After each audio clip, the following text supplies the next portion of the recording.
Si vous vous intéressez un peu au monde de la musculation et même du bodybuilding en général, je suis sûr à 100% que vous avez déjà vu passer cette personne. Il a envahi vos pourtois et vos riz, s'affichant clairement un physique monstrueux pour son âge et faisant pas mal la controverse auprès des experts. Aujourd'hui, nous allons voir l'histoire de celui qui s'est fait planter avec un couteau et qui est revenu à la salle le jour suivant, le célèbre Shizzy. Shizzy Taff, de son vrai nom Sin Taff, est né le 29 janvier 1996 dans la célèbre ville de New York, aux États-Unis. Shizzy naît dans une famille de 6 enfants qui est un peu complexe dû aux multiples tensions qui s'y passent, puisqu'il avouera que son père a délaissé sa mère, la laissant seule à élever 6 enfants. C'est une épreuve qui l'a profondément marqué puisqu'il tombera dans l'addiction à la drogue. Il partit donc en cure de désintoxication et c'est là-bas qu'il obtiendra son diplôme à l'âge de 21 ans. Suite à cela, il décide de changer et de repartir sur de nouvelles bases en se concentrant à 100% sur la rigueur et la discipline.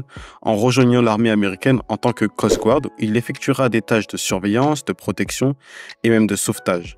Ayant forgé son corps dans les rangs militaires, il acquérera le goût pour les séances qui sont intenses mais qui sont aussi constantes pour préserver sa forme physique. Il trouvera du coup son aubaine dans la musculation.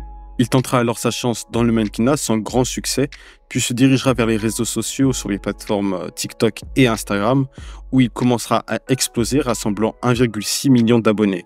À partir de ça, il devient une véritable star et il pourra collaborer avec des gens du fitness, ce qui deviendra sa principale source de revenus.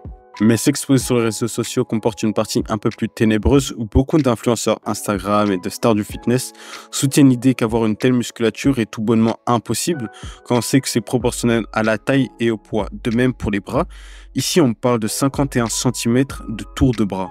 En vérité, ce qui a déclenché ce débat, c'est plutôt que Shizzy ne veuille pas montrer ses résultats d'analyse sanguine, car à partir de ça, on peut voir son taux de testostérone qui est directement corrélé à sa SHBG, qui est une protéine, à sa LH, qui est une hormone qu'on retrouve pratiquement que chez les hommes, et à sa FSH, qui est aussi une hormone folliculo-stimulante.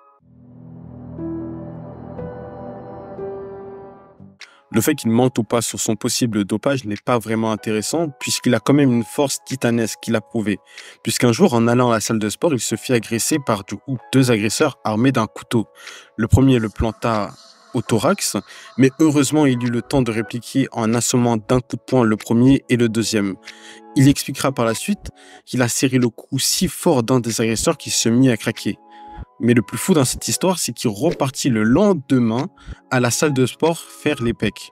Shizzy est en gros la définition du grind puisqu'il a vécu des épreuves qui sont lourdes comme par exemple le divorce de ses parents, son addiction à la drogue et même son agression, ce qui ne l'a pas empêché d'aller à la salle le lendemain.